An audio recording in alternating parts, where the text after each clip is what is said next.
Wow. Yes, I am live. This is John Reed, Diginomica.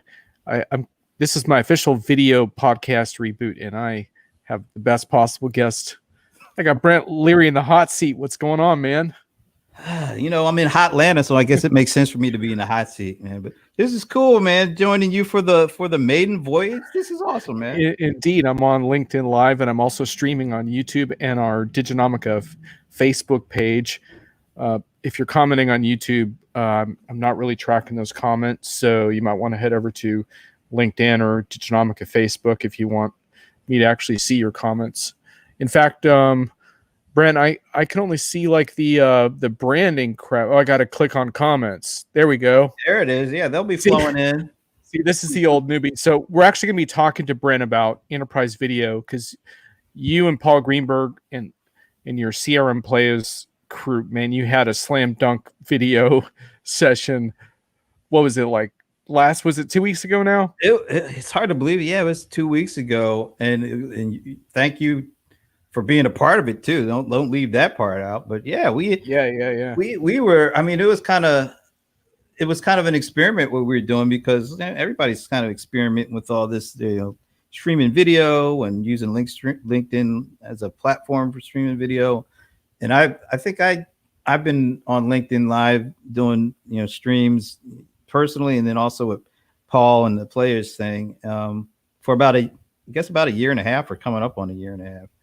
And of course, with the pandemic, everybody's trying to figure out how to stay connected and stay engaged and do what they do normally, but do it virtually. And so yeah, we've been doing the CRM Playaz for over a decade, but the pandemic forced us to kind of like do it on a weekly basis and be consistent. And it's been kind of a lot of lessons learned, but I think the biggest lesson, like you had mentioned, we did what we called the CRM Playaz inaugural executive roundtable conversation. And the idea, it was just literally an idea to say, hey, can we get the senior execs from the top 5 CRM companies based on market share? Can we pull them all together and just have a conversation about what's going on in the state of the industry in the midst of this pandemic? And we were pretty amazed at it. We got all 5 of them to say yes, and so from that point on, it's like, okay, I guess we're gonna do this thing now. So. Just a quick shout out to my old friend Corey. Yeah, Corey, what's up? Glad you spotted me on the LinkedIn stream. There it is. I appreciate LinkedIn promoting the crap out of me, even though this is my first time back on the air. So who knows what's going to happen. So for those of you listeners on my podcast, this is my video podcast reboot, and you might be wondering what took so damn long. I am too. But let's just say the pandemic, man. That's a short and long version story. But anyway, back to this event, because I participated in one of your roundtables because you had like this massive structure. You had like a whole series of roundtables. I mean, it was like a 3-hour extravaganza, but there was something like, was it 600 viewers or something? I mean, it was I think the thing, it wasn't so much the amount of people. It was like the amount of engagement, like, was unbelievable. Like just the passion of the people discussing it was what really caught me. Yeah, it was really interesting. I think at its height, we had about 500 people watching in real time on LinkedIn, and then an additional like 130 some odd other people were watching on Periscope and Twitter. So there was that many people, but like you said, it was the engagement for the first hour, which is where we had the kind of the executives from Adobe, Microsoft, Oracle, Salesforce, and SAP. And these are some pretty heavy hitter executives from each of those companies. We had them on for about 75 minutes, and it was just a continual conversation about things that are going on in the CRM space. But that wasn't the only conversation that was going on, man. It was the conversation in the comment section was really amazing, to the point where we had over 1,100 comments that came just from LinkedIn in that 2.5 hour period. And in the first hour and 15 with the executives, it was going on. Comments were coming in so fast, I couldn't even pop them up. It was just nonstop. So I said, forget it, man. I can't put all these things up. But the conversation continued and the comments continued, even though they weren't getting featured on the screen, man. So that was just a complete surprise that how that all worked out. But it worked out great. And then the format was the first 75 minutes were with the the executives, and we had a great discussion amongst them.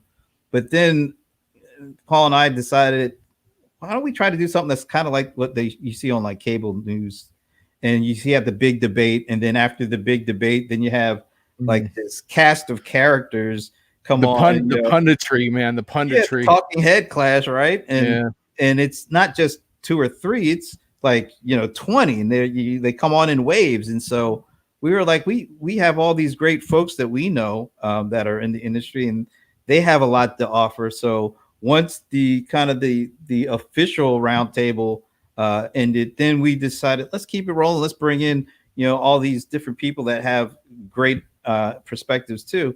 So we had, I think it was about 10 additional analysts, and you were one of them, of course. And then we also had our 2 players in residence, which Nicole France of Constellation Research and Ginger Conlon, who's a veteran of about 3 or 4 different industry publications.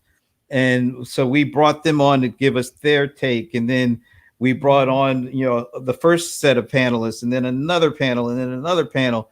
And we just kept it rotating.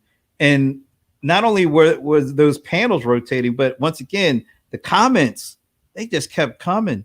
And it was great. So we must have had about 3 or 4 levels of conversations going on in that whole 2.5 hour period. It was cool, man. Yeah, I just want a few quick shout outs in the chat. Jerry Bowles, nice to see you. I don't think I've seen you virtually before. Sandy and Alan Berkson. Alan, you again? we can't get away from that guy. Huh? Alan, I just spent the last 2 days with Alan, and now he's back for more.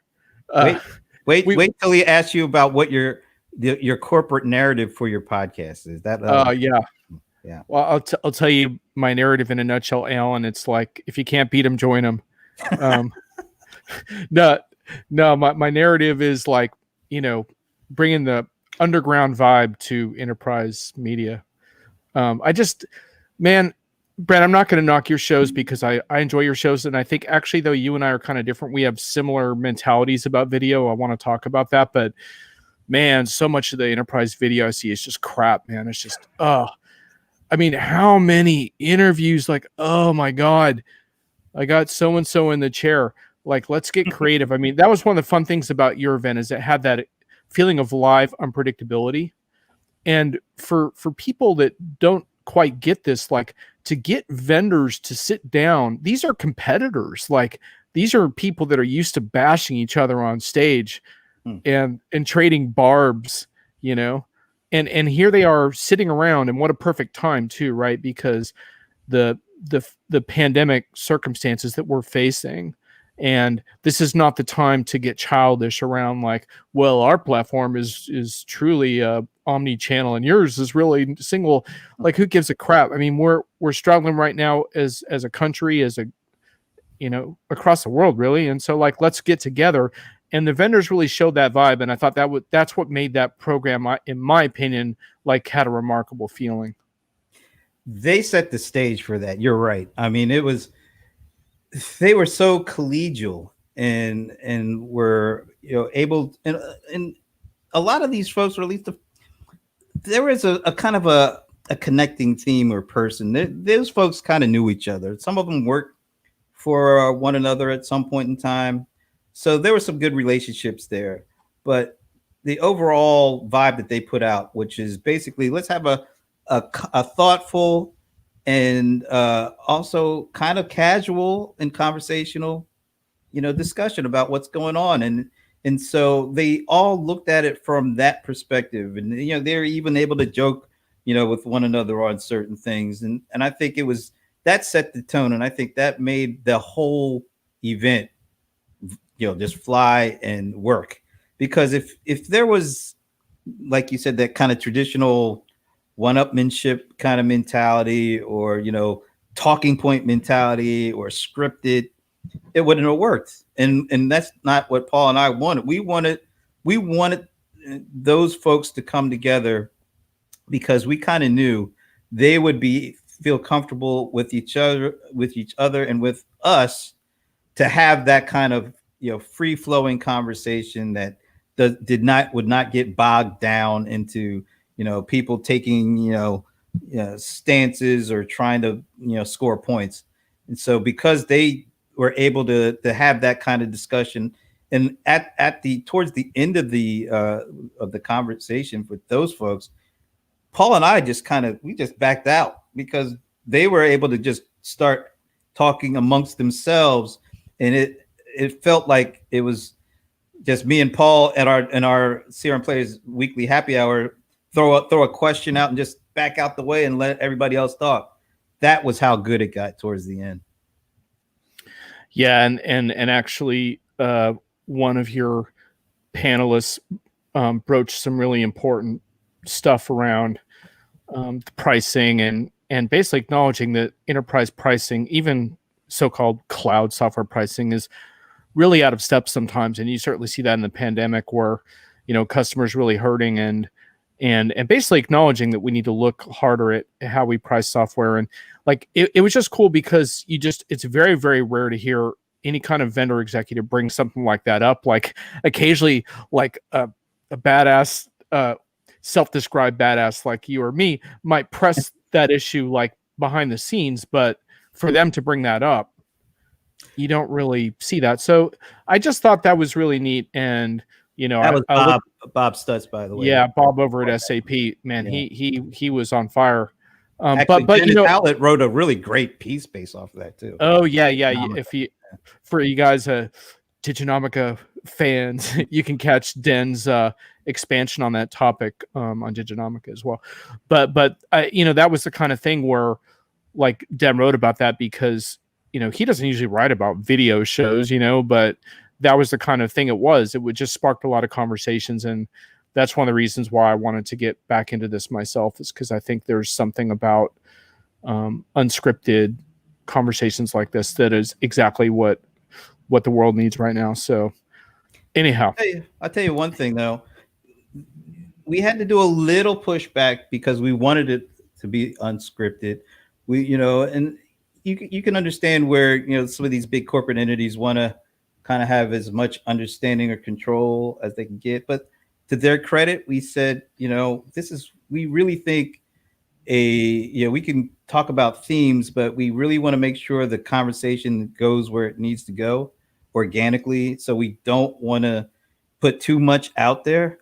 And to their credit, they said, okay, we trust you guys. And I think that's what made it work. Absolutely. So, let's talk about enterprise video a little bit, because video's been an important part of your pursuits for a long time. I would run into you at shows, and you always have really creative, lightweight gear where you're able to actually film like really cool stuff. Like it's like suddenly you have a video set up. I'm like, how did he do that? Well, what is your goal? Like when you have a good video shoot with someone, what does that mean? It means that they felt comfortable enough to go where the conversation goes, man. I always like to say, look, there are certain themes that I would love to touch, kind of go over, but I don't have specific questions I want to ask you, because I want to be able to, kind of go where your answers go and where kind of the conversation ends up. And that means trying to, go into some kind of a environment where everybody feels comfortable, man. And sometimes it's just, like you said, having some nice mobile technology, and you can go out on a nice sunny day at one of these conferences, just find a quiet little nook, and you just have a very easygoing conversation. But easygoing can also lead to some really interesting topics and themes and that you can kind of explore. And having, being able to get somebody comfortable enough to, feel like they can, express themselves in a way that they think, it doesn't have to feel like they're being scripted, but it feels like they're able to say what they want to say and not be afraid that it's going to be taken in some kind of a negative context. That's my whole thing. I always tell folks, I'm not trying to talk to you to try to do some gotcha stuff. I just want to be able to. I have questions. I have real questions for myself, and I want to be able to ask you without you feeling that somebody's going to come out and throw a camera in your face and say gotcha, and then keep going. So that's the kind of the mood I want to set, and it seems to work for me because I'm able to really have some great conversations with some folks, and that's what it's all about. We got a LinkedIn user asking, is this ERP BW related? Sorry to disappoint. Nope. We're talking the art of enterprise video, and Brent also covers extensively the CRM / customer experience market, because that's what we call it now, is CX. That's what the cool people say. So yeah, I think one of the things for me is like when we've adjusted to this virtual world, one of the toughest parts for everyone, both for customers, but also for people like us, is to really get the authentic story of what's happening in the market. Like, because we get so much polished material from software vendors, basically over-promising, sorry to say, their capabilities around things like AI or what have you, or their great platform. And we're trying to figure out like how this really works. And I think, like you said, these kinds of discussions take on a lot of importance right now.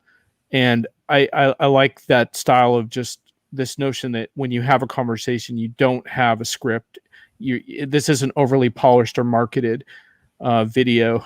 And it's funny how many vendors have trouble with that. Like in my articles where I write about their stuff, I'll take these screen caps of like, because I think it's cool. Like an executive's in his living room, or she's in her like kitchen, like on webcam, and she runs this company. And to me, that's human, right? And the cat runs around in the background, and or the kid comes up and needs like direction on homework. This is the world we're living in right now. And what's funny is when I put those screen caps in my articles, when the vendors promote the content, a lot of times they pull the screen cap out of their promo and they put in like the airbrushed photo that they took before the pandemic. And it's like, well, that's not what resonates right now. So anyway, I think, your time has come, like your video approach. I think that's the world that we need right now. So, Adobe did a study a couple of months back, and I had a chance to talk to one of the folks over there about it.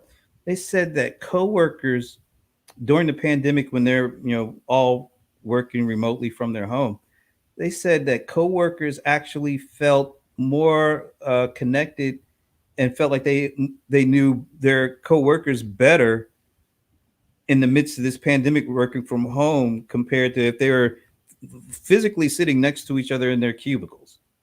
So that tells you something, doesn't it? I mean, that's like you're saying, you see a whole other perspective. It's like a third dimension finally comes out about your coworker when you do see a cat come in front of their screen, or their little 2 or 3 year old screaming, or like a little 7 or 8 year old comes in front of the screen and asks them a question, and so they immediately turn from the VP of CX or exactly. EVP of that to mommy or daddy, and you get a glimpse of them that you would have never gotten if you were next to them in your cubicles or your offices. And I think that's the thing that people want now. They want to have that fuller view, the more human view of who they are working for, or who they're working with, or even even if you're a customer, sometimes it's cool to see that the vendor that you're working with or that you've chosen, they're just like me, in a lot of cases. So got to talk about Sandy Lowe for a moment, because Sandy's been peppering the chat with some sarcastic questions. Sandy, I'm not going to answer all your questions about VIPs in Vegas and stuff. Vegas is a long ways off right now, but Sandy's the queen of corporate communications at Zoho. But Sandy has an interesting role to play here, Brent, because I don't know if you know this, but a couple of years ago, maybe about 3 years ago, Sandy was like, you and Brent, you guys got to get to know each other. You got to be friends with Brent. And I was like, I don't know, man. Like, I see Brent at these shows, but he's like kind of quiet and he doesn't really say anything. I'm not even really sure like if he even likes me or whatever. Like it was funny, but I was like, well, Sandy, she's cool and I respect her judgment. So I was like, all right, we got to check this guy Brent out. And so we owe her a lot, Brent, because you and I figured out that despite very different styles, I think we have a common thread. Yeah. Oh well, we have a common thread. All joking and kidding aside, yeah, she's great. She's great at what she does, and she's a great friend. And but I tell you, I was like, man, I don't know, because this dude, I heard he was like the bad boy at ERP, and I got pigeonholed in the ERP thing, man, and it wasn't right. I cast a wide net. Yes, you absolutely do. Except for I'm cool with you, but the Boston sports thing is thing that I can't really get with. Yeah, we do have some tension when it gets to sports conversations. That's right. But we won't even go there today because you already did a sports thing today. And by the way, if you guys want to catch Brent on LinkedIn, basically just connect with him because he does something like a ridiculous amount of video shows a week. But you got your Thursday afternoon CRM Playaz, which is like the standby. So definitely check that out. Yeah, absolutely. So thanks, man. So let me just ask you, I know you have to go in just a little bit, but CRM is kind of your focus. Do you also spend a little more time in the SMB area of CRM, or how does that work? Yeah, so I would definitely say that, yes, I'm a CRM kind of generalist, and like you said earlier, CX. Funny how these acronyms just come out of nowhere, man. But yeah, I do have a kind of a special sweet spot for the SMB space because for years that was like the forgotten sector when it came to CRM, and of course in a lot of instances the big vendors, this is in a lot of instances this is probably before the cloud really took off, especially back then. The big bucks were with the big companies, and there wasn't that much interest in the 0 to 100 market. But of course, that's kind of changed dramatically over the last several years with the rise, with the cloud and the ability to scale and reach customers of all sizes, and people can afford a couple of bucks a month, or 20, 30, or 40, or 50 bucks a month for, this great software. So small and mid-sized business, all of a sudden, it seems to be a little bit more in vogue to a certain extent. Their needs are definitely not the same as bigger companies, but they still have needs to, find, catch, and keep good customers. I tried to make that an acronym once: find, catch, and keep. It's a little risque because FC, you know what I'm saying. So I couldn't use that as an acronym. Well, especially right now, right? I mean, small businesses have really gotten the rough end of this deal. Yeah, because a lot of them just haven't had the cash flow. I mean, I live in a town. I mean, my friend Corey, if she's still in the chat, Corey, there's been some heartbreaking business closures around here lately. Institutions just, that, you treasured them because they weren't the big brands, and but man, I mean, how many months can you go, And I will say this though, you've seen a number of the vendors, Zoho being one of them, of course, that have really stepped up and have addressed and helped the small businesses that are their customers to figure out, and some of them that are not even your customers, to help them stay afloat. Because, like you said, small businesses are really having a tough time, and the vendors are trying to find ways. Some of them are giving grants, some of them allowing their customers to use the software for free for a while, and that says a lot about what the kind of the thought behind small businesses has changed dramatically. They are viewed as very important now, not just to vendors, but just to the overall economy for the country. Yeah, and you can see how important it is, right? Because like some of the small businesses in my town that did a little better are the ones that figured out how to make a streamlined online ordering process, right? So like I go to my Hungry Ghost bread shop. Like, they got the really cool online ordering thing. You pay after the fact or whatever. They got it all figured out for me. Like, that made a huge difference, right? And so, like, the technology ends up playing a crucial role in like serving customers safely and stuff. So Hungry Ghost, huh? That's a good name. Hungry Ghost bread. Although I'm only allowed to have like a small bread's not really part of my diet, but anyway, you got to support local business, so it is what it is. So tell me, just before we wrap up, like, when you think about the CRM market as a whole, like, what issues interest you the most? I mean, obviously there's all kinds of stuff people want to talk about, omni-channel. I know why they want to do that, but what interests you the most in this field? I'm going to go back to about 3 or 4 years ago. Gosh, maybe it's longer than that. I first got my Amazon Echo device, and I'm trying not to say the A word because Oh right, yeah. Talking back to me.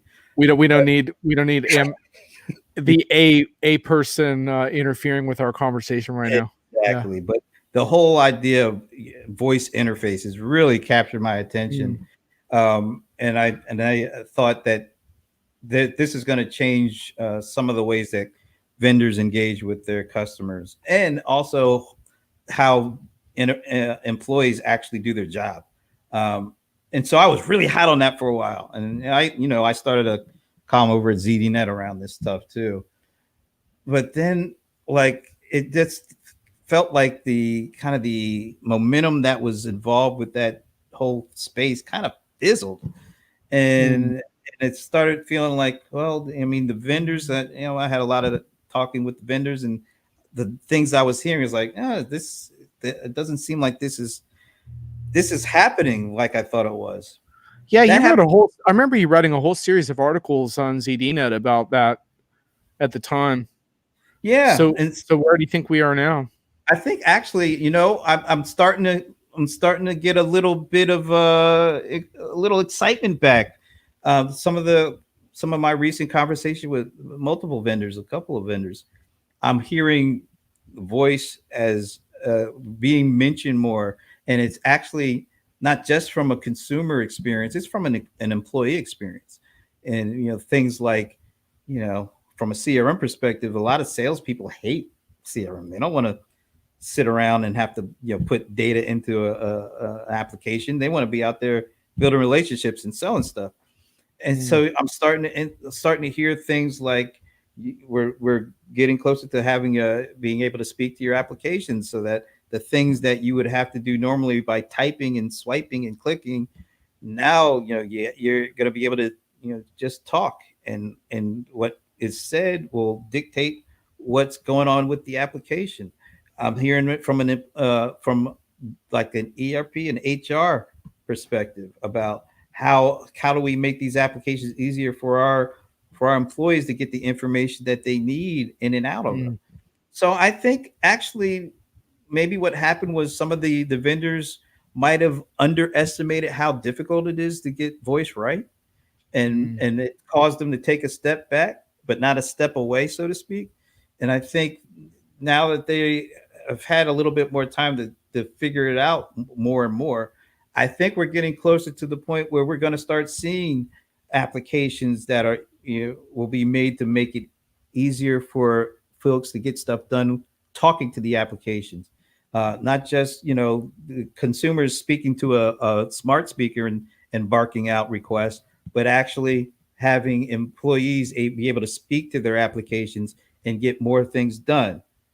I think we're got a couple of years out, but I'm starting to see the momentum coming back to it now.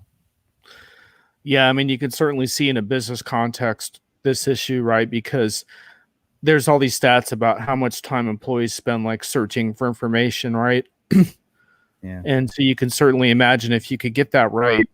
Of course, there's a big back end data plumbing thing as part of that too. But if you get that right, that's like a huge time saver. Like, in a way that, like, on the consumer side, I don't think it's as big an issue, like that part of it. But on the work side, like, where's this or where's that? Like, where's the customer record? Where's the last transaction with this customer? Even simple stuff like that. I've seen some amazing demos of that and keynotes, but it seemed like it never really got productized and like out to the masses. Right. You know, but even people asking stuff like, you know, who's my most profitable customer this quarter or whatever, like interesting stuff, you know. I think I'm starting to see it more and more. And it's getting to be beyond kind of the dog and pony show, which is what we really had for the last several years. But I think because it was underestimated how tough it is to get it right, it caused them to kind of take a step back. And I think now there's more realistic, I guess, a more realistic approach to this now. So I think we're getting closer, which will be really fascinating to have this kind of conversation a year from now, or maybe a little longer. But I'm feeling a little bit more confident that it is coming, and it's not just a dog and pony. Last thing about it, though, customer privacy and data privacy is going to be a big part of this, because if you don't have that right, nobody's going to want to talk to anything. Yeah, very true. You know, it's funny because my favorite thing is on YouTube, there's some African gray parrots that have figured out how to manipulate home devices like Echoes and Google Home. It's friggin' fantastic. I can watch videos all day long of parrots churning music on and off, turning lights on and off, ordering stuff from Amazon. It's friggin' brilliant. So if parrots can do it, it's got to be coming. You know, it's got to be coming. We'll see it. But yeah, no, I really appreciate you you making the time. I know you've got a thing to jump to in a sec here, but I've been doing video and podcast for a lot of different years in a lot of different formats, but I kind of got out of it for a few different reasons. And anyway, I'm back in, but with your help, because you're the one who referred me to the StreamYard platform. And so folks who are watching, I'm streaming this in a few different ways, and then it will go out on my audio channels. And so I'm kind of psyched. There will be more. I don't know exactly what I'm going to be doing. I think it's going to be a little anarchic, unpredictable video shows, but I'm basically going to chase down stuff that other people aren't talking about and talk about that. So, and this is going to be great. I have no doubt that you're going to kill this, and I can't wait to see the experimentation you do, because just what you just said, you don't want to do what everybody else is doing. So I know whatever you do is going to be different and interesting, man. So it will be different. I can tell you that. Whether it succeeds, we will see. But anyhow, have a great night, Brent. Thanks for. Hey, man. Thanks a lot. And Patriots, don't go. Oh, well, we got a tough game this weekend. We got the 49ers and Jimmy G coming back in town, so that's a tough one. It's two teams I really don't like. Yeah. What can I say? I'm a Rams fan, of course. That's why I can say stuff like that.